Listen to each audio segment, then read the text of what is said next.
In the dead of night, when the moon is high and ill winds blow, and the banshees cry and the moonlight casts an unearthly glow, arise, my love, with tales of woe.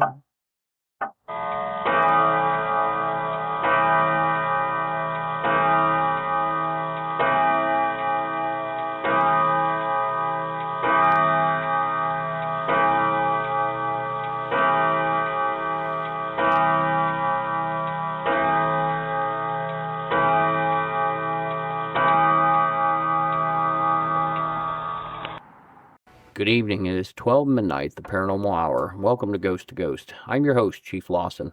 Ghost is a podcast to discuss all paranormal and parapsychology subjects. You can find Ghost on all major formats, so tell your friends, tell your family. Come listen to Ghost.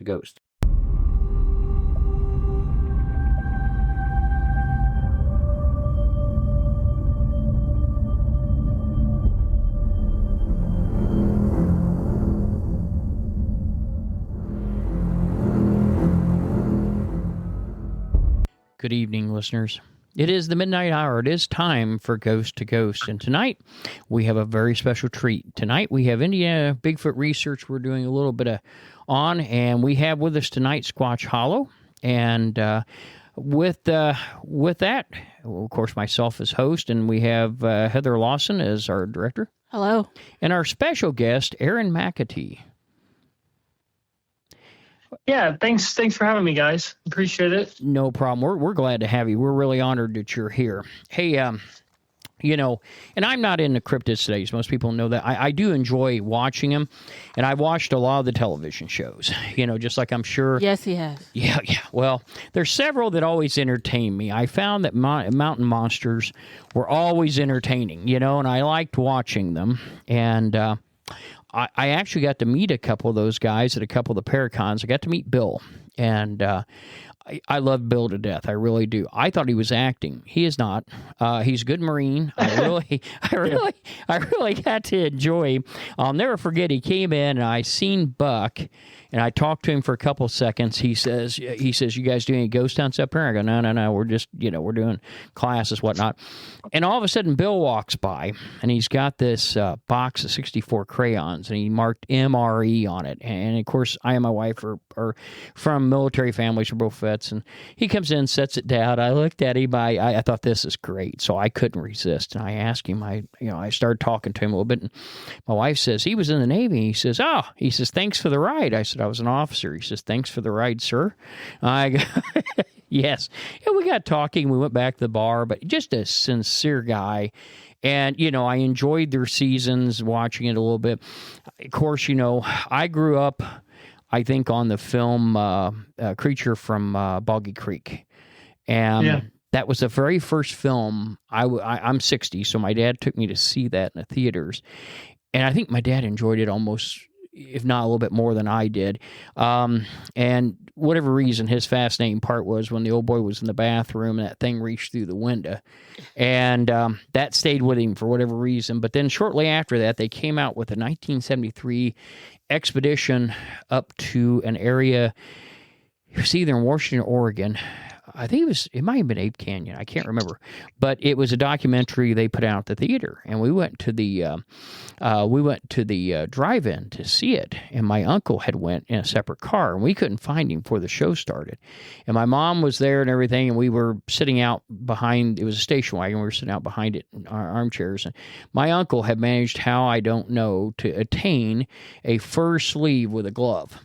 And he went up and got a hold of my dad, and I never seen my dad move faster in his entire life. It was well worth the price of admission. But getting back to the subject, I've heard a lot of good things about you. I've heard that you do a lot of the scientific methodology, which is what we do for ghosts.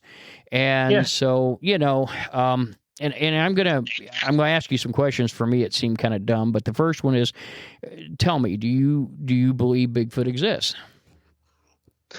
That's a funny question, because you think I would automatically say yes, and I would definitely not 100% say yes, but I would in the strong 90%. Yeah. 90 to 100. And the only reason why I say that is because I have not actually seen one. Well, Don't feel bad. But if we look at all the scientific evidence, it all points to these things being real. So like I said, the only reason why I'm not saying yes 100% is because I haven't seen one. Well, don't feel bad. I mean, I've never actually seen a ghost. I've been doing it 30 years. I've seen them in photos, but I've not seen one. So I don't know. I don't know how that works. I'll be honest with you. My grandfather saw a Bigfoot, but somehow I've not been fortunate enough to do that. And I'll tell you a bit later as we're going along about an incident that happened here during the winter. And I was talking to a colleague of yours, Leroy, with the, and he was real sure it could have been a Bigfoot, but it was a rock throwing incident on our property. I really think it was an asshole neighbor, but I can't prove it. But anyway, again, I was out snowblowing at 11:30 at night. I'm sure I was making friends left and right. But we have a larger property where we're at, and I have a lot of woods all around on each side of it. And on the other side of the creek, I have a house and a house behind it, but they're not super close. But anyway, let me ask you this now. I know there's and I'm going on some of my ignorance here for the cryptozoology groups here in Indiana. I know the big one in the nation is the BFRO. Right. I know you have your own group. Is your methodology different than what they do then? I think as you were saying, like, obviously I focus more towards the scientific approach. I think BFRO is definitely closer to the scientific approach. If you look at a lot of their expeditions and stuff, they use thermal cameras, which I use. They do, I think they do some call blasting, which is one of the biggest research methods I use because I really focus on audio. Sure. So I would say, it's probably pretty close to what the BFRO does. Okay. And the one thing I like about going out is, obviously I've seen all the TV shows. I grew up watching Finding Bigfoot, and I think the show gets a little bit of scrutiny against it, but I think it's a great show still. I still enjoy watching Finding Bigfoot. There's Indiana episode. It was like in the second season. I've seen that several times, and I recognize a lot of the areas they've been to, and I've had activity in a lot of the areas they've been to. So part of actually going out is you feel like you're kind of doing your own expedition and you're looking for the unknown. Well, let me ask you now, is that the episode where they did the fireworks? Yes. Okay. Yes, it is. I remember that one. Because I think the same episode they had, Bobo was laying out bacon. I said, I'm sorry, I can't leave bacon for anybody. I mean, that wouldn't work for me. He'd have to find some other bait because I would eat the bacon. But I was interested in watching. I noticed that's, they've done several things. And what we do in parapsychology is we use trigger objects, and that's all that is a trigger object. It's something to draw attention. And, I thought that was kind of interesting, several of the things they've done. And, be honest with you, that I didn't sit here thinking, I know you're a young guy, and that's why I asked you. I was trying to think of some of the early shows. Like I said, the earliest one I can think of is the one on the Fog Monster. And I remember I actually have a copy. Yeah, I've seen that. Obviously, it's I've tried to see some of the older Bigfoot movies, and that's definitely one I've seen. Well, I tell you, I remember as a kid walking away scared. I was scared for a while, and it kind of shook you up a little bit, back then. Now, the one on the expedition didn't really shake me up that bad. It was more scientific. You didn't see as much. It had a lot of live footage. I think the most exciting thing there was they had a mountain lion jump on one of their mules, and the mule train, everything got real excited about then, because when everybody gets excited and they have firearms, you just never know how that's going to end up. All you need somebody in a crossfire, and they were trying to kill the mountain lion, and that was probably... One less mule. Yeah, one less mule. I think I've seen that. Is it I think the title of it is like The Legend of Sasquatch, or The Legend of Bigfoot Sasquatch. Legend of Bigfoot sounds about right. It came out the following year because, and actually, the people that lived next door to my mom and dad at the time, their last name was Ford, and they were distantly related to the Fords in that Fog Monster video, or movie rather. And they made some ungodly sequels that they were all questionable. They certainly weren't a documentary type setup, but And that was the second time, and I got very interested. My grandfather lived in Arkansas, and he would send me clippings from the different sightings down there. And he had seen it and became overly enthralled with it. And, of course, my dad's seen a ghost, and that's kind of what got me into my end of it. But much like you, I've yet to have the honor to see either. Let me ask you now, do you go out by yourself, or do you have part of a team that you go out with, or investigation partners? Yeah, I know a lot of people being in it, really researching for the past 5 years. I've met a lot of different people. So there's different groups that I kind of go out with. There's a couple core guys, my buddies, Jamie and Bob, they live down actually near Bloomington. So they're kind of right in the heartland of the epicenter of activity. And, they're more scientific guys. Bob is actually a retired, he was a Marine actually. And a hunter, big hunter. Jamie's kind of a fisherman hunter too, so they're outdoorsmen, and we go out almost, probably a couple times a month at least. Oh, good deal. And we like to hike a lot, but we found that seems like you get the most activity when you don't go into the woods. So like kind of in parking lots and stuff seems to be when you get the most activity for whatever reason. And I think if you talk to Leroy, he would tell you the same thing. I know he will tell you the same thing. Well, maybe that has more volition to what happened here. I don't know. I know when it happened, we were laughing because we brought it up during one of the other broadcasts. I said, well, I can tell you one thing. I'm armed, and I said, next person chucks a rock, creature or human, is not going to survive this encounter. I guess it got me good that night. And, that was really, I was already mad because what happened was I got my tractor stuck that I had a snowblower mounted to the front of it. So I was already in a pissed off mood, and it's 11 o'clock at night, and then we get hit with a rock about the size of a golf ball. Yeah, that helps your attitude immensely. Well, let me ask you this now. There's a lot of, first of all, I have one question I ask every cryptozoology group, and I got to know, you've watched all the programs, as you've said. Yeah. Who the hell you think picks these damn costumes for reenactments? I mean, dear God. Yeah, some of them are bad. I will say, the Finding Bigfoot ones actually seemed pretty decent, I thought. I've never really watched one and seen a costume and thought, that's not very good. But there's definitely some that are pretty bad. And if you ask people, they would say that Patterson-Gimlin film, but obviously that's probably the most compelling piece of evidence there is. And it really couldn't be a costume. So. I was watching, because I watched a bunch of your YouTube videos today to kind of prep before we got on air. And I was watching the late Jeff Meldrum, and I always thought a lot of Jeff's, I never met him in person, but I always liked his science. And he was talking about that. He said, to today, and he was talking to you about it, he said, it's still one of the most compelling pieces of evidence. And Russell Accord, he got me a casting that's a cast of they made a mold of the Patty cast from Bob Gimlin, and they made another cast and had Bob sign it. And I've got it here in a glass box in the crypt with Bob's picture and Patterson's picture and the picture of Patty going across. And we always laugh because he brought that to me at the Michigan Paracon, Sault Ste. Marie. So we all took turns on the 8-hour ride on the way back, holding, as we nicknamed it. Yes, we did. Yeah, holding Patty to make sure it didn't get broke till we got it back to the crypt. And, everybody goes, why didn't you buy something ghost-related? I said, because, Bob is not a young guy. And God forbid, but one of these days he won't be here. And I said, that's going to be, a keepsake.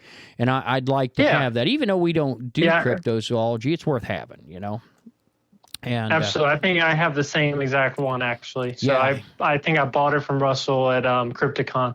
Russell's a good guy. I got a kick out of him. I know he was worried about me one night. I just got out of a class. It was one of the Tim Shaw cleansing classes, and my chief of staff was still in one of the courses, and I was sitting outside the casino, and I went in and hit the craps table a couple of times, come out, and honestly, I was about half asleep, and I guess I was slumped over a little bit. Russ comes up and goes, Chief, are you all right? Yeah, I'm fine. I'm just waiting on my chief of staff. He drove. He's got the keys. Because we always stay in Airbnb. I said, dude, I'm fine. I said, I'm not drunk or drinking like that. I go, I quit drinking that much a long time ago. I said, but no.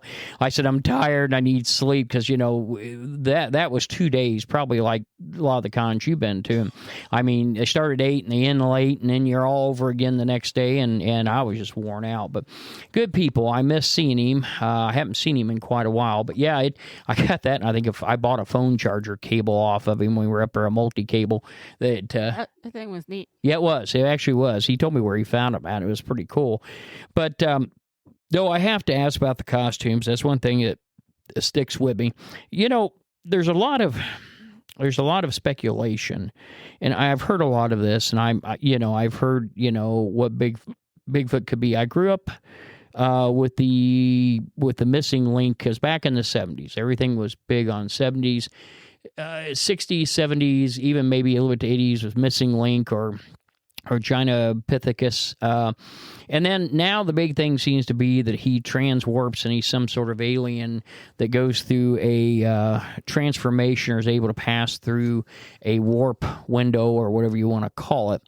What are your thoughts on that?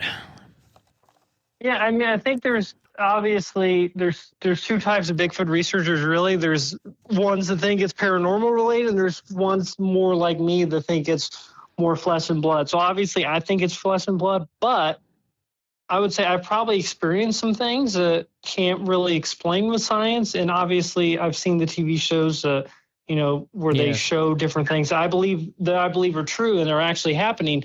And you just can't explain it. Weird orbs in the sky, sure. Lights, just weird stuff like that. I've had stuff thrown at me, and you're looking on thermal, you can't see anything throwing it, you don't hear anything. It's just weird stuff you just can't explain. Well, I'm not really authority in that field, but I kind of looked when they said, he can phase in and phase out. And I'm thinking, I think of this, and this is my own personal thing. I think of this more as a creature, not a species of alien that can do that. And of course, that's somewhat new. And I've heard a lot of different people weigh in on this thing. And let me ask you, do you think that the government has at least one, if not more, bodies of Bigfoots? That's an interesting question. I don't know. That's I guess it's possible. You definitely have heard conspiracy theories about Mount St. Helens and saying the government had bodies. So the government's now kind of coming out on a lot of the alien stuff. So maybe some point they'll come out about Bigfoot. I think the thing is interesting, and a lot of people probably don't realize. I think it was in the 1970s. And you may know this more since you have a military background. The Army Corps of Engineers, released some, basically a document, saying Bigfoot was real. I heard about that. Yeah, acknowledging that it's basically an animal. So I always thought that was interesting. Well, I tell you what, if you do drink, do you not? I don't. I actually don't drink at all. Well, that's fine then. Yeah. Okay. Just asking. I was going to say, if you want to see a horrible movie and you're drinking one night, I swear to God to you, and it's embarrassing because I like Sam Elliott as an actor, but that's an hour and a half of your life you'll never get back. Is the man who killed Hitler and then killed Bigfoot, and I thought it was going to be. We like B-rated horror films. We like watching the old ones, and dear God, and I love Sam Elliott, and he's a great cowboy and a cowboy, but this was a really sad movie. It was kind of like a mix between On Golden Pond and some of those cheap B-rated Sasquatch films that came out in the 80s and 90s, and dear mother of God, it was horrible. I felt sorry for Sam Elliott when it was over with, and it was just that bad, and oh my God, but it kind of, the government kind of gave you that in the movie, hey, we know they're there. We've been aware of them, and we got this rogue one we were using for testing. It got out, and we need you to kill it. And, but I've always kind of wondered, and unlike the guy on the Y-Files, I've yet to get a call from the deputy director of the CIA to tell me he likes my show. I think that's the epitome of any YouTuber or podcasters, when you get somebody from the CIA to call and go, "Hey, we listen to your show. It's great." Probably how he got shut down. Yeah. That's another thing. Yeah, honey, I think the phones, we probably should be careful what we're saying on them. But anyway, yeah, I had to laugh about that. And did he get shut down?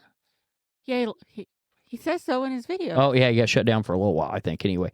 But I don't think that was it. But anyway, I remember one famous saying. I can't remember if it was Grover Krantz or whether it was Benedict that said it. If you had a dead body and you took it to every scientific organization and meeting, they would still claim, even though it smelled like hell by the third month, they would still claim it was a fake.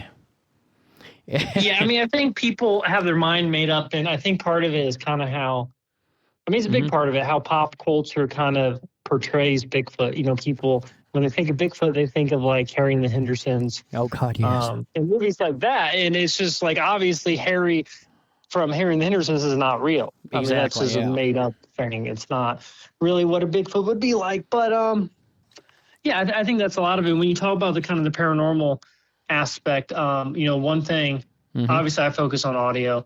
And this may be more of a question for you, since you're, involved more in the paranormal stuff. I mean, this is a creature that's leaving biological evidence. Sure. Have you experienced anything, a paranormal entity that actually can leave biological evidence? Well, when we're dealing with ghosts and entities, we find that before and after they appear, and a lot of times, I've got to emphasize this, it's the same with us. We rely a great deal on audio because we don't always get video. When you get the picture of a ghost, that's like the grail. I mean, they're worth having. I always told somebody, they said, do you have any pictures of ghosts? I said, if I did, I'd have my own TV show now, wouldn't I? And that's it.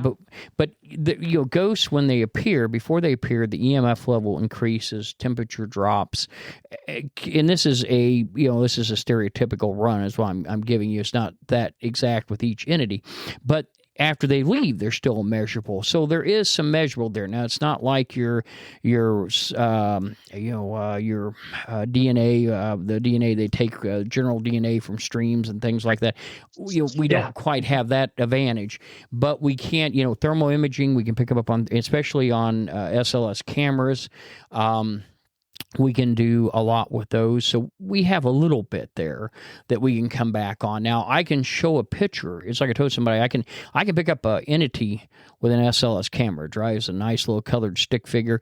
But if I take that to any, modern scientific arena, they're going to look at that and go, yeah, like a 5-year-old drew it, and that's going to be it. They don't respect that. They're not going to recognize that. So, unfortunately, it's awful hard, and you know this from cryptozoology, and it's the same way in ufology. You pick any of them you want. Unless you have something, and I always tell people, the way I look at this is the way I look at skepticism. We've done several things on skepticism, and the only way you can make a skeptic a believer is have that individual have their first encounter, whether it be with a ghost, a Bigfoot, a dog man. Once you get that first encounter, you make them a believer. And we teach a paranormal university master class, and we had a couple came in one night, and it was a big tall guy and his gal. And he told me, he was very polite. He says, hey, I don't want to get off on the bad foot, but, I don't believe in any of this. He said, I'm here because my girlfriend made me, and I want to keep her happy. And I go, hey, that's fine, Try to enjoy. I hope it doesn't bore you too much. Oh, part of the class, we go through about 4 or 5 hours of classroom, and then we do an investigation.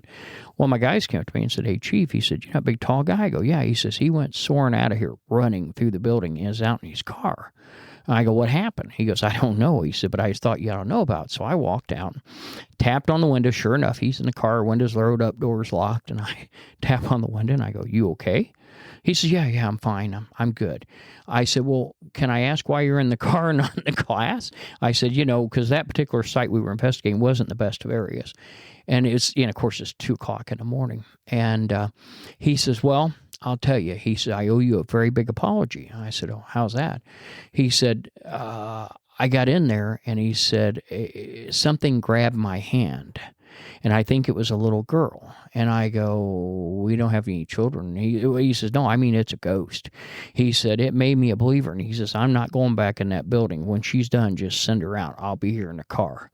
And I said, well, be careful. He said, look, whatever's in this area doesn't bother me near as bad as what's in that building. Yeah. Right. Yeah, that was it. The man was about half white. I felt kind of wrong leaving him.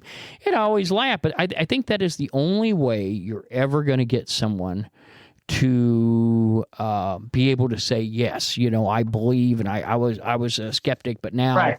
And I think that's it. I think until the first time, they have a sighting, that's when that's going to turn around. That's when that's going to come in.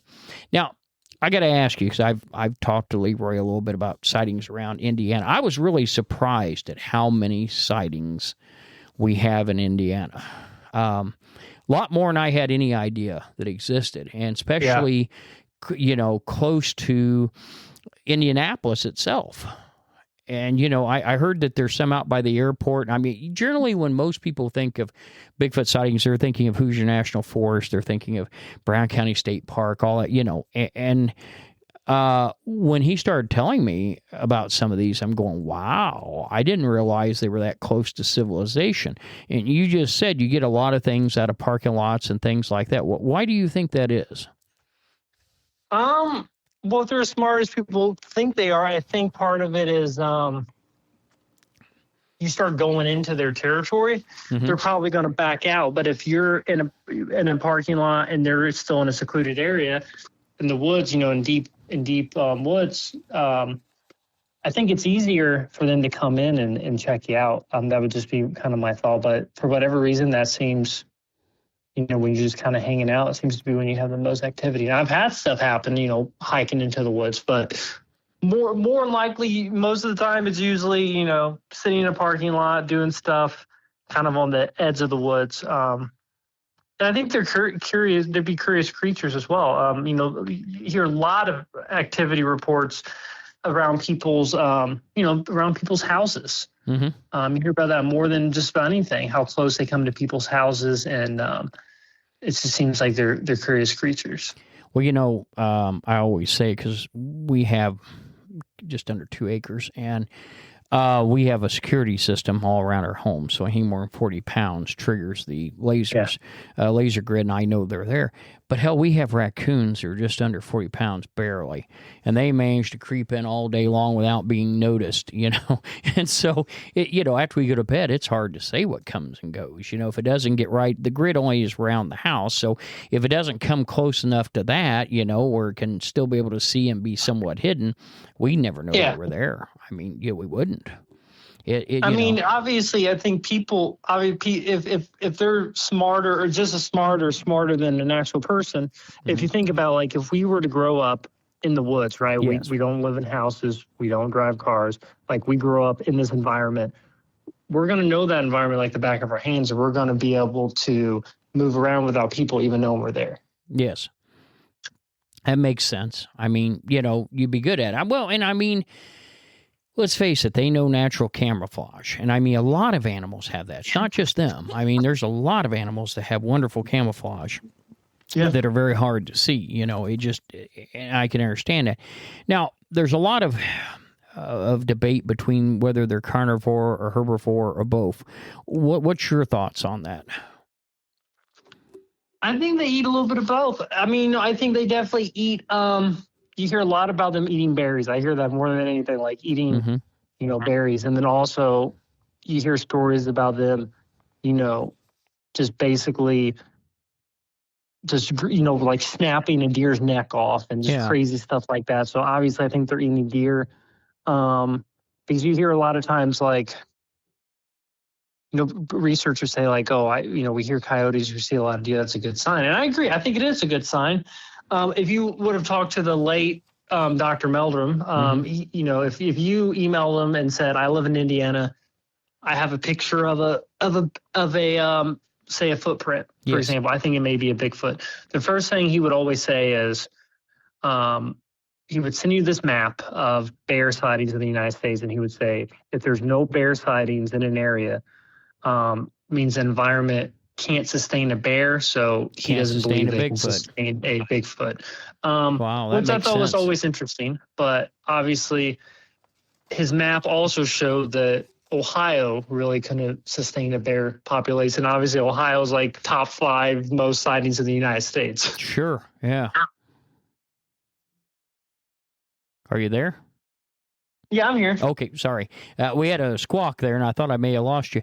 Nope, I'm here. Well, yeah, because I've heard a lot about the Ohio grassman, and I know they have bears over there. They do, but there's not a lot. But they do. No. But people have been starting to see them in Indiana, so they're definitely near Louisville. But they're coming back. There are bears in Indiana, even though there's probably not a lot, but they are here. Sure.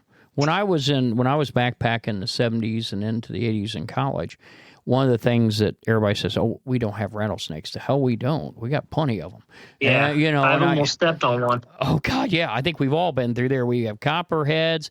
I saw copperhead this past weekend actually in Yellowwood. So I've been watching. I have a wood pile out here, and I've never had a snake on it yet of any type, and I keep an eye on it because it's just wood we use for the fire ring. But you never know. And of course, my dad grew up in Kentucky. He was born there, and his big thing was, copperheads love wood piles. Well, I think the piles they like are the wood that's not stacked, stuff that's loose they can hide in. And mine's stacked and wrecked, and but I always look. I'm always careful. And I think we found one snake on the entire property, and I may have accidentally killed it. I was moving blocks, and it was a baby snake about 3 or 4 inches long, and I think I set a block on it by accident because I didn't know it was there. And it was like a garter snake. But when I backpacked down there, we were always told, if you step over a log, you put your walking staff, because you always carry a walking staff. You put it over there first and jam it around and see if you hear anything before you step over, and because they love getting in behind timber and like we were talking about earlier, I used to love to go down to Hickory Ridge and Hickory Lake. That was a beautiful area. But, that was the big thing. And people, oh, no, we don't have those in Indiana. Oh, yes, we do. They're all through the South. And I think bears are coming back. We have a funny story. It's kind of attached with, and a lot of people don't realize it's attached up with Central State that's haunted up here. The governor at the time, there was a zoo before the Indianapolis Zoo came about at the DNR facility out at the State Fairgrounds. And it actually housed one of the last of the Indiana black bears. And there was a big hoopla. Now, this is like in the 1930s. There's a big go around about the expense and everything. So the governor quietly has them all taxidermied. And so this blows up in his face because he's now ordered this is an extinct bear and it's very extinct now, and so he can't send it to the museum. So they got to hide it. So they hide it in the basement of Central State Hospital. That's a great place to put it. Here's all these people struggling with mental issues, and you're going to put, animals that have been taxidermied in the basement. That ought to help. And, there was a big thing about it, but I remember it. I always said, we definitely, if it's the last one, we definitely don't want to kill it. That comes with a bunch, but I think bears are coming back. Bears can swim. A lot of people, I think, are ignorant of that fact. They say, well, they don't cross the Ohio River. There's a ton of stuff that crosses the Ohio River. I mean, and there's tons of ways of doing it. Yeah. What are you saying, babe? I said, the heck they don't. Yeah, they do. And I think that we're starting to get bears back. Now, I've not seen them. I do know there's some cat sightings. And, I carry firearms when I go in the woods, and it's not for Bigfoot, or it's more for people or absolutely bobcats. I've always carried that just in case. Generally, I carry a rifle. Occasionally, I carry a handgun. But, you just never know. And, you don't want to be in one of those spots where you're in a bad situation. And, but I haven't backpacked in years, and, I miss it somewhat, but, well, I'm going to ask you this is going to be another one of those weird questions. What's your favorite name for Sasquatch? I'd say Bigfoot. I always say Bigfoot for the most part. Like if I'm going out on a Saturday night, I say I'm going Bigfooting.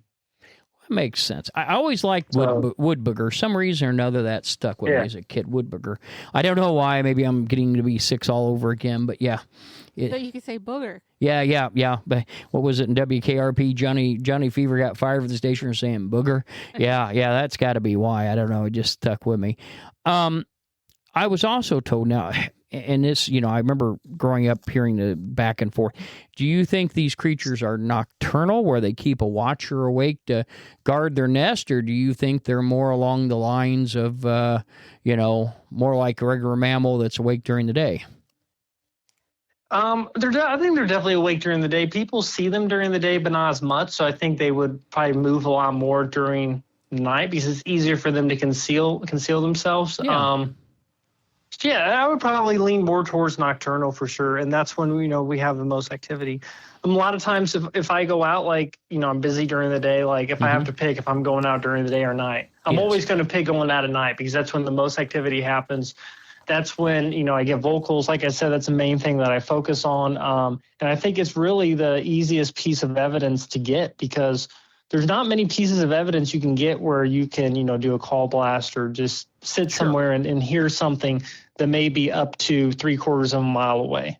Yeah. To be able to see a Bigfoot, you got to be maybe within 50 yards, if not. But with audio, you could be within, in some cases, almost a mile away and hear it. So that's why I think it's one of the easiest pieces of evidence to actually get.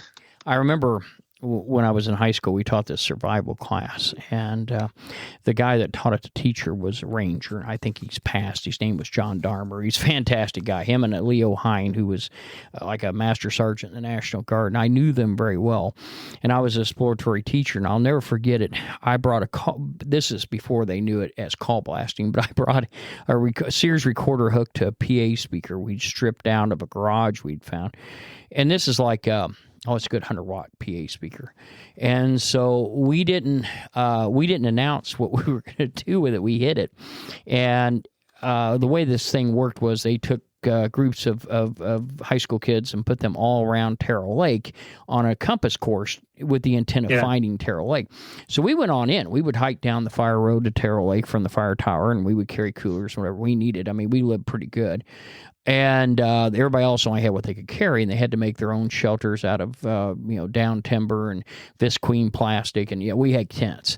And so anyway, we snuck that son of a gun in, me and a guy named Oz, and we got out there in the middle of the night. I know we'll forget it, and waited till everybody got to bed at about 1 a.m., and we started call blasting. And it was really funny. So, because the teacher got up and he yells for me to come over and he says, "Was that you?" I said, "No, I can't scream that loud."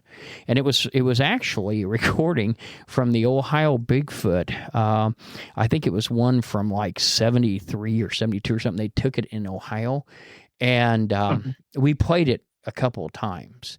And it took him at least 3 tries before he realized it was the same call just over and over. And the funny thing was, we didn't say much more about it, and he got on us about it and told us to knock it off. And we actually had some crow calls that drove the crows nuts up there. But we brought all these different animal calls that we had bought. And that night, after we got sitting around the fire, I didn't know if he was screwing with us or not, but he looked at us and he says, "You guys need to quit screwing around." And I said, "Look, I'm sorry. We couldn't resist." He says, "I'm not talking about that." He said, "I told you not to do it." And he says, "An hour and a half later, you run it again." I said, "No, we didn't." We took batteries out of the recorder. No, I think we were asleep. And what he didn't know is we'd snuck in some alcohol and we'd had a few drinks and dozed off. And I mean, we were kids. And he swears up and down. He goes, "I heard you guys play that." I go, "We didn't play it." He kind of looked. He says, "Well, maybe you shouldn't be calling that out when we're out in the woods like that." And he walked off. I looked at Oz. And I go, he goes, "He's bullshitting us." I go, "Boy, I hope so, because we have to be here again tonight, and that might not be a good thing." And, of course, nothing happened. But he had rigged up, they put the girls on one side and the guys on the other side, and we were in the middle, us and the exploratory teacher. So he rigged all kinds of tripwires with bells so that nobody could move between the areas without getting caught. And so we never did hear anything after that. And I never did know if he was messing with me or whether he was actually being serious. But over the years, I've talked to a lot of guys, being a retired fire chief, I've talked to people, and I've talked to. I'm a Shriner, and I know a lot of police officers. Matter of fact, we consult for some of the police departments. They'll never admit to it because they don't want that out. But anything comes up like that, not so much cryptid, but I've heard a lot of stories. I've heard a lot of stories. There's a guy named Nick Oren, who does the Grid Square Project, which is a military collection of stories, and you would not believe how many Bigfoot stories there are that come in. One of which I was very interested in. My father-in-law was stationed up at. But he won't talk about it. No, he won't talk about it. If he saw it, he had. Scary Harry. Yeah, Scary Harry's what they call him up there. He's out in one of the training areas, and he doesn't bring it up. I asked him about it, and he goes, "I don't know. I was in supply. I wasn't anywhere near there, or in communications. I wasn't anywhere near there." And he kind of blew it off awfully fast. So I don't know. But anyway, whether he knows or not. He's not telling. Yeah, a lot of guys just don't want to talk about it. We usually on Veterans Day, we do a special veterans broadcast, and we'll do some story, related to that. And, I've always been interested in anybody that's seen anything. But let me ask you. I know there's a lot of famous sightings, and I think we talked a little bit about the Patterson-Gimlin, the 67 sighting. There's the Honey Ford Island, which became popular here lately. Honey Island, a guy named Ford who had the film from 1963. What do you think of that footage? I don't know if I'm familiar. From 1963? Yeah, it just popped up here recently. The sighting, it was on 8mm. And the guy... I remember seeing something old recently, and that's probably it. I'm trying to think of the guy's name. His last name's Ford, but he never talked a lot about it. I guess he saw it and he went back looking for it for a time. He didn't tell the kids till later in life, and they found the film. It was on Super 8, and it came out, and it was on Honey Island. They call it the Honey Island Swamp Monster, but it was from 63, and he had seen it from a deer stand, and yeah. And of course, we talked about the Fox monster, in Arkansas in 71. The Florida skunk ape photo of 2000. Yeah. To me, it's weird. I mean, it looks like it's got the worst, cheesiest smile I've ever seen. It looks like an orangutan. What do you think of that?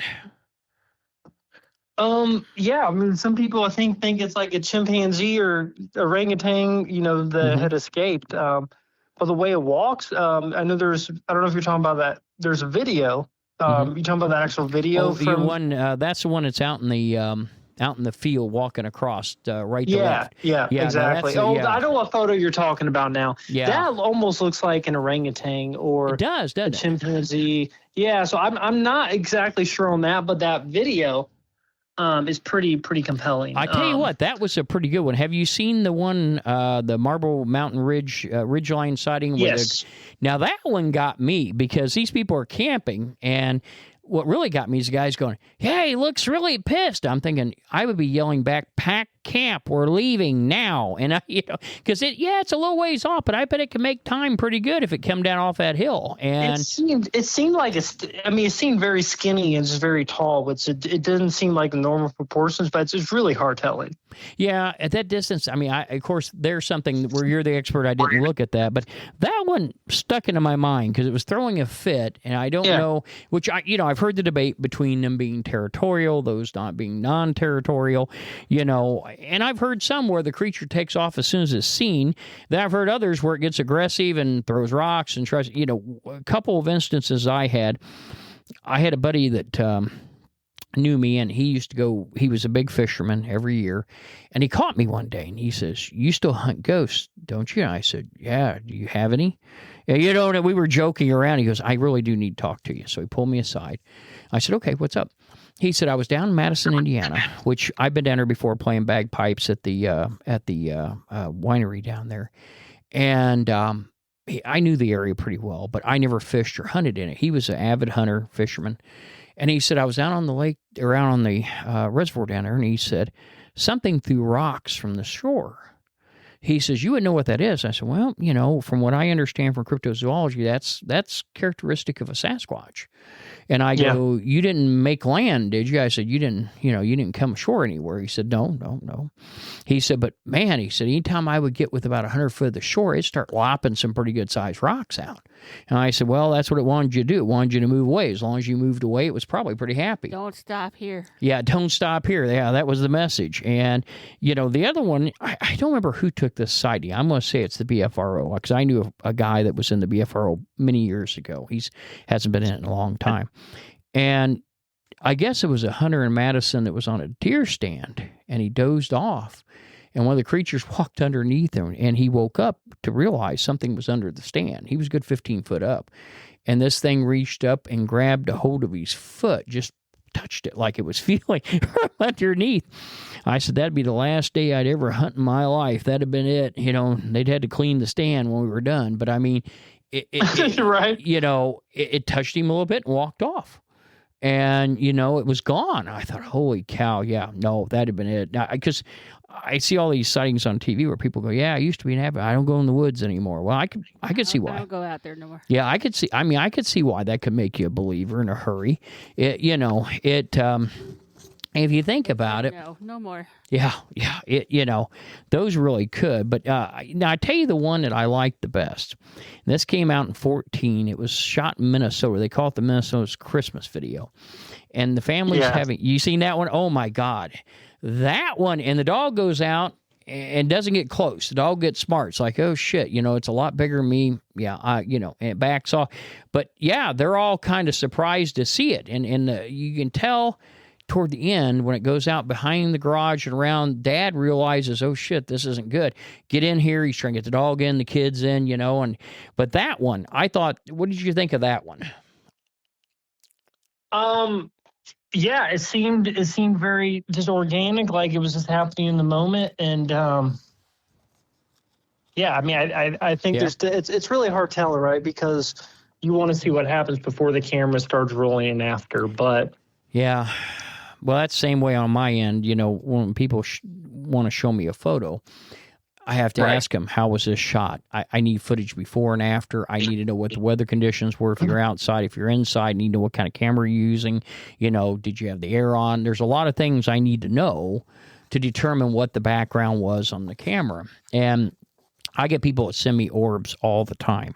My co-founder retired many years ago, and he hated orbs. Oh my God, he would come unglued. He always, he wouldn't discuss orbs. Orbs didn't exist in his mind. There's no such thing as orbs. No, so we made him a present one time. We got a bottle, and we got a cotton ball on a string. We put it in a bottle and taped it over and put orb in a bottle and gave it to him for a gift.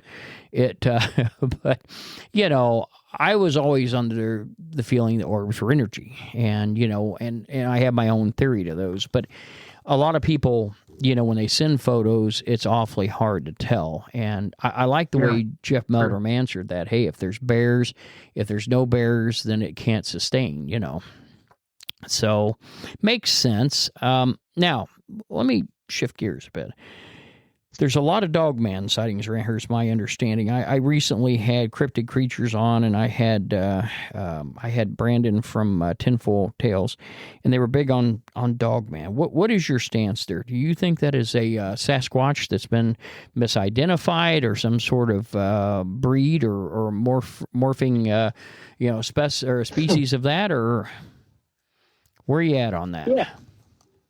Personally, I think it's misidentification of possibly a Bigfoot. I'm not real big on the dogman stuff, just because I really haven't seen a piece of evidence that really has me convinced. I will say, recently I've seen it's probably the only piece of evidence I've seen where I'm like, well, that's something. It's a bit blurry. It's a video.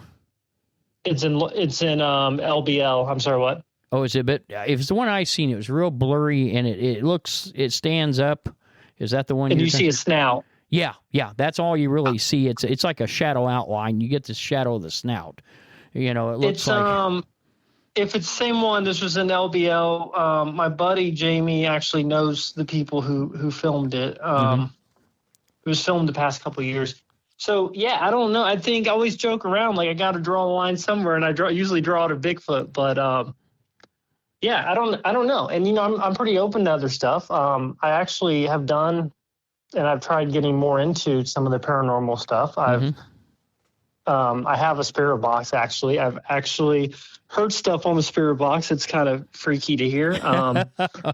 So I'm open to other stuff for sure. There you go. Well, I always will have to talk about spirit box. We do the scientific, and we don't use a spirit box except for one thing. We do it's actually an experiment. It was actually designed by a person named Estes. It was done at through a university, but it's called an Estes session, and we use it as a double-blind study. That's the only thing we use. We won't use them directly because there's no way to calibrate or prove how they work. It does deal with white noise theory, and it gets into a lot of things you can connect it to. And it's no different than any other science. There's those that say, hey, this is why it works, and this is why it exists. There's a bunch of stuff we don't use, Ouija boards, dowsing rods. We don't use Avatrons, any of that. We just because there's no way to tell. But it's one of those things. I always loved, and I still do this day, because I love Louisiana cooking and food, is the story of the loup-garou. And I always felt that was a Bigfoot that was misidentified. I kind of wonder if there isn't a species that has a more pronounced nose and snout area that this is getting, confused with. And I always just wonder, how about sheep squatch? That's the one that always got me. I've only heard two tales of that, but that one that was weird. What's your take on that? I'm sorry, you call it sheep squatch? Yes. Have you heard of that one? I have not heard of that one. Oh my God. This came out, and I think it was primarily in Kentucky and Tennessee, but there's a legend down there of a Bigfoot creature with ram horns and a more of a sheep-looking face. Now, I personally knew people that raise sheep. They don't look aggressive. Even if you stick horns on them, I've seen rams and goats, and they don't get me that way. I don't have a demonic, phrase to that, but it, supposedly and there's been several accounts, it's been documented. I go back in the 70s and 80s. I don't think there's been any lately. The big thing seems to be Dogman here of late. But yeah, it's actually called sheep squatch. And I found that kind of interesting. So it look it up sometime. Just Google it. It'll take you to a couple of accounts. There's no video on it. There's no video pictures as far as I know. It has certain areas where they come from. But again, I always felt it was a misidentification. I always thought that was part of it. Although, do you believe there are different species of Sasquatch? I know some of the TV shows kind of lean that way.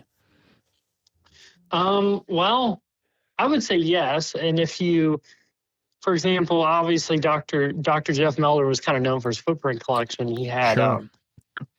I don't even know, hundreds of footprints. Oh, drawer after drawer after drawer. I saw something where they were talking about, footprints from different parts of the parts, not just the country. Really, I think in the United States, most of the footprints kind of look similar. Yeah. But once you get into these other countries, some of the footprints look a lot different. Well, I know there's some that had 3 toes that they were talking exactly. about. In lieu of so the I think there 5. are different variations. Well, I just, I kind of wondered about that. Now, of course, one of the TV shows, Mountain Monsters, I always enjoyed. Watching that. I watched Expedition Bigfoot, Finding Bigfoot. Now, Expedition Bigfoot, I think their season's getting ready to come back on. What do you think of Les Stroud and Todd Young's series on the Bigfoot Chronicles? What do you think of that? I don't think I've seen that, but I used to watch Les Stroud, the Survivor Man Bigfoot edition. Okay, that's the same one. Yeah, season. Yeah, that's the same one. Yeah. So, I've always watched Les Stroud shows, so I thought, it was a pretty good show. I will say, I think of all the Bigfoot shows, I think Expedition Bigfoot does stuff the right way. Yes. They seem to get a lot of really good evidence. Obviously, I think Russell has gotten at least 3 or 4 different decent thermal videos of Bigfoot. How many cameramen you figure Russ has been through at this point? I think at least 2 or 3, right? That because first, one, I one. forget his name, but he's been with him for a while now. Yeah. The last couple. Wasn't the first one like Josh? Yeah, no, it was Todd. I think it was Todd. And oh my God, I laugh because Russ go, we'll move up. He goes, I don't think that's a good idea. And oh my God, I told him when I saw him right after the first season, I said, hey, where's your cameraman? I'd like to have his autograph. We were laughing about it because, oh my God, he made that whole thing. Cause, don't go in there. Yeah, don't go in there. Yeah, you tell Russell, don't go in there. And oh my God, it seemed like every season he gets a new cameraman. I said, it's incredible. I think they get a bonus if they make it to the last episode. And probably. I mean, and you got to admit, I remember talking to Jason Halls way back when, and we were talking about filming and how TV shows, they want to put all these cameramen and soundmen, and the problem is they don't get it when you're doing an investigation. You have to be quiet. You have to be cautious what you're bumping into. There's all kinds of rules. It took a ton of training for them to train their crew to be able to operate, And when you replace one, you got to start over again. So I tell you what, before we get ready to wrap up, there's a couple of things that I want to cover with you. And one is, are you familiar with the Ohio Iceman story? I don't think I am, actually. Okay. I'm going to tell you this because I have a connection to it. I'm trying to find the photos. Okay. Back in, and I don't have the exact date. I'll have to get you the date. I'm going to say it was in the early 70s. This guy from Michigan, I believe it was, he found he lived in Ohio, but supposedly he was in Michigan. And he was up around some area that he had found what he thought was first an Neanderthal, and then decided it was a Bigfoot that had died and was frozen in ice. And he brought it back, and it's still in the ice, and he got it into a giant freezer to preserve it. And they had a custom freezer made that he could display this. And he went around, and how old are you, Aaron? I'm 33. Okay, yeah, this is going to be because I'm 60. This happened when Eastgate was still a consumer mall. And so this guy would travel the country, and he would do these shows where you paid, and I think back then it was like a quarter, and you got to go up on this stand and look down in this ice. It had a total glass door. It looked down this cube of ice where this creature was at, and it had one arm above its head, and it had been shot, and they linked it back. Supposedly the guy that owned it had linked it back to the research on the creature, and that a farmer had taken a shot at it and didn't know what happened to it, and they think this was the creature. And he traveled around quite a ways with it. I think he went through Ohio, Indiana, Kentucky, Tennessee. I mean, he was making probably good money back then. Quarter don't sound like a lot, but I mean, there was like 50 people. We had to wait in line a good 5 or 10 minutes. And my dad took a bunch of pictures with a 35 millimeter. I'm still trying to find those because I think they would be neat to have. But anyway, we went and saw him, and then we left. And of course, I didn't think anything else about it. Many years later, I see this article on the Ohio Iceman, and this is it. Well, it turns out what happened is they turned around, and when the government figured out he had it, they tried to seize it, and they found out what they seized was a fake. It was like a mannequin done out of wax, and they said something about it. He said, "Oh yeah, it was just all fake. I just put it on," but that wasn't the case. It turned out they found a receipt where he'd had the fake made up right before they seized it because he had him in court and he was holding him at bay, so he got it in a position. They claimed he thought... Just enough time. They thought he buried it on the property. Now, Josh Gates in one of his shows did an episode on this, and I can't remember, been a couple years back. But anyway, he went up to his property. He's dead now, and they're trying to find the body because they thought if he buried it, obviously, they'd be able to locate the bones, and they brought in even cadaver dogs trying to locate it, the original body. But I got fortunate enough to get to see that, having no idea this was going to be part of history. And so, I just wondered if you had heard about that, because there's a big, there's always been and always probably will be at this point with no body. There's a big back and forth as to whether or not this thing was real, whether or not this thing was, a mannequin as what the FBI seized. And, they ended up dropping all the case against him. Originally, they were going to get him for falsehoods. But, I mean, every circus in the world was displaying fake stuff back then. It wasn't really a crime. So, but yeah, if you ever get a chance, look up on Josh Gates' shows, the Ohio Grassman, the Ohio Iceman. It's interesting. It really is. And, I'm hoping to find those photographs so I can get that out there. So, well, is there anything you would like to add? I mean, we're getting close to the end of the show. Anything you can think of? No, I really appreciate you guys having me on. And, it was great coming on and talking about things I probably don't talk about that much, some of, the conspiracy theories and stuff. So It was a nice... well, now you have a YouTube channel, correct? Yeah, I have a YouTube channel, Squatch Hallow. So one thing that I'm really into is the audio. I think everyone kind of finds when you're in something in a specific field of interest, you kind of find something within that field that kind of becomes your niche or your specialty. And for me, that's definitely been audio. And there's a lot of different characteristics. And if you come to the conference in October, what's the exact name of it again? That is the annual Crawfordsville Paranormal Paracon. Yeah, it's a paranormal conference. It'll be held at 400 Park Avenue, Crawfordsville, Indiana.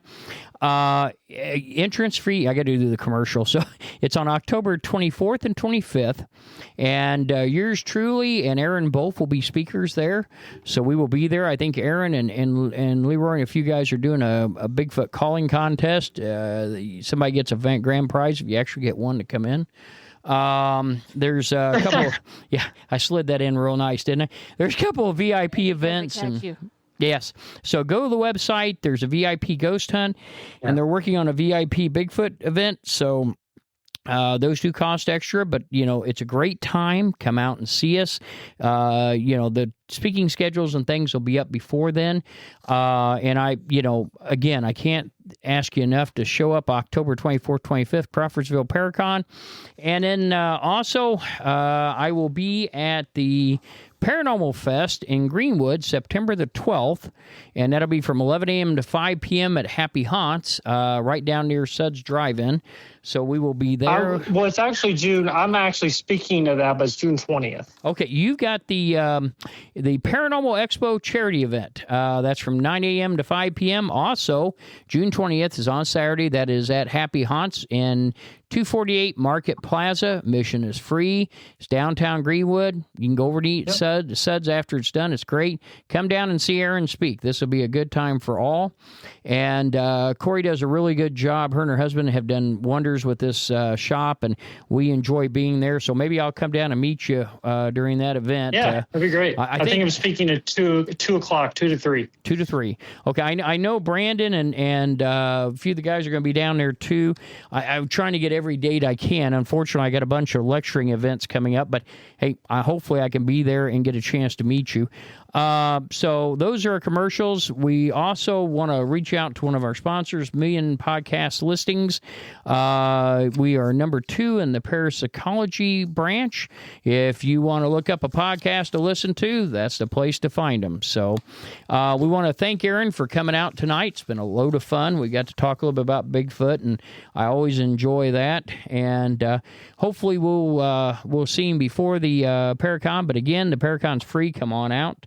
And I think that's all we have for tonight. So Ghost to Ghost will be right back after these messages. Good evening, listeners. Thank you so much for joining our show tonight. We would like to remind everyone that Greenwood Happy Haunts is having a paranormal fest, and that will be in September on the 12th from 11 a.m. to 5 p.m. It is free to the public. Come on out. You get to visit with paranormal advertisers and vendors, and we will see you there. We will be there. Thank you so much for listening, Ghost to Ghost, and we return you to your regular programming. Again, thank you, Aaron. I appreciate it very much. Yeah, thanks for having me. Hope you guys have a great night. You too. And now we're going to do the ghost story of the day.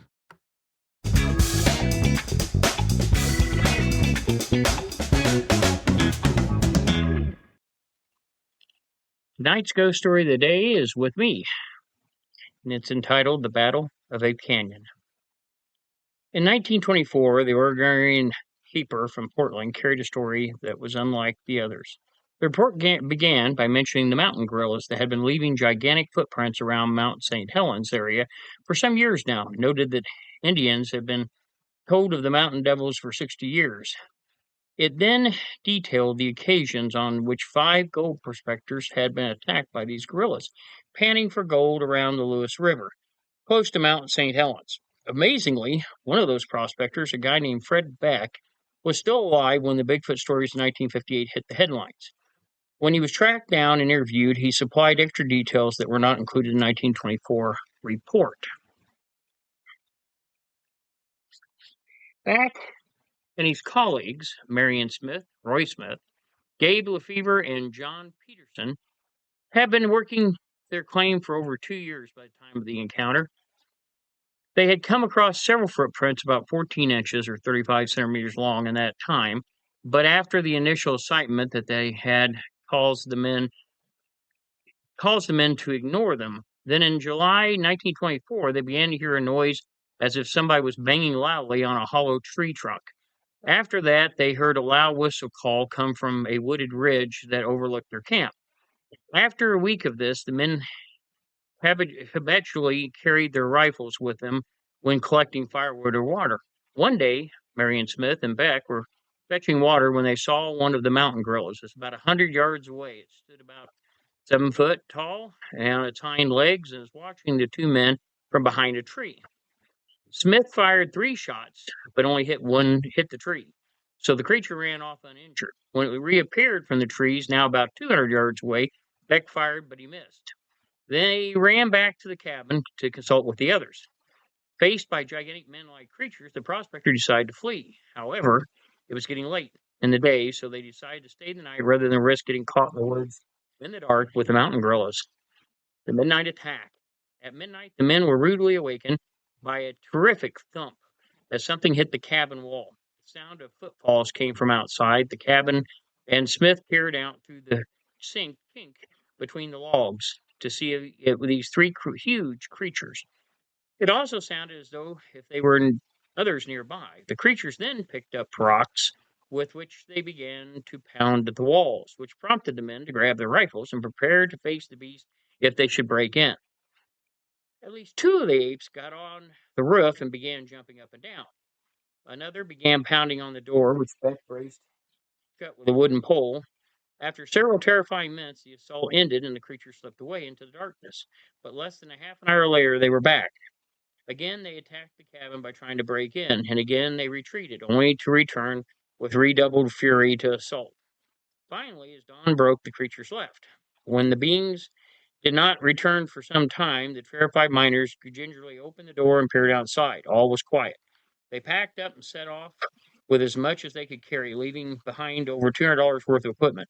No small loss in those days when the dollar was worth far more than it is today. As they set out down the trail toward civilization, the men saw one of the creatures emerge from the trees just 80 yards away. Beck looked down his rifle and fired at this, and this time he did not miss. The creature folded up and collapsed. Falling over the edge of a canyon, it dropped 400 feet to the rocks below. It was the last the men saw of the creatures. When they got to Spirit Lake, they reported their experience to local rangers. The story soon got out that a team of armed reporters hurried up the hills to find the cabin, although after some days had passed, the signs of the assault were still to be seen, and the cabin was surrounded by gigantic footprints, some of which were ominously fresh. The reporters, like the miners, got out quickly. The place where the amazing confrontation took place was dubbed Ape Canyon by the press, and is still known by this name today. In old age, Beck speculated the monsters that he had encountered were some sort of guardian spirits of the wilderness region, rather than flesh and blood creatures.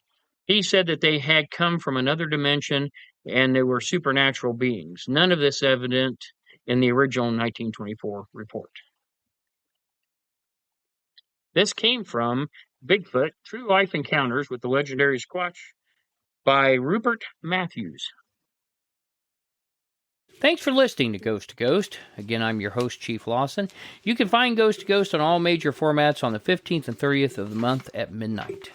If you'd like to be a guest on the show, maybe have a question or subject you'd like to ask about on air or be used on the show, please email us at ghosttoghost@spiritindiana.com, ghosttoghost@spiritindiana.com. I want to thank my production staff on Spirit, Jennifer Verne, our research manager and our producer, and Heather Lawson, our trainer on Spirit and our podcast director, for helping make these podcasts possible. My chief of staff, Andrew Brooks, for his guidance and help on the scripts, and everyone else involved. Thank you so much. See you next time. Until then, stay safe and remember the truth is out there. Good night. Ghost to Ghost podcast and its contents is the property of Spirit Paranormal Ltd., all rights reserved. We welcome you to download and play the podcast and share with others for personal use. You may not, except with written permission, use or distribute its contents for commercial use. Spirit Indiana Paranormal, covering the Hoosier State since 2002, Indy's oldest parapsychology investigation group. If you're experiencing what you believe to be paranormal issues, reach out to us for help at www.spiritindiana.com or call our hotline at 317-883-9103. Again, that is www.spiritindiana.com or our hotline at 317-883-9103. Thank you for listening. Take care of yourself and the ones you love, and be safe out there.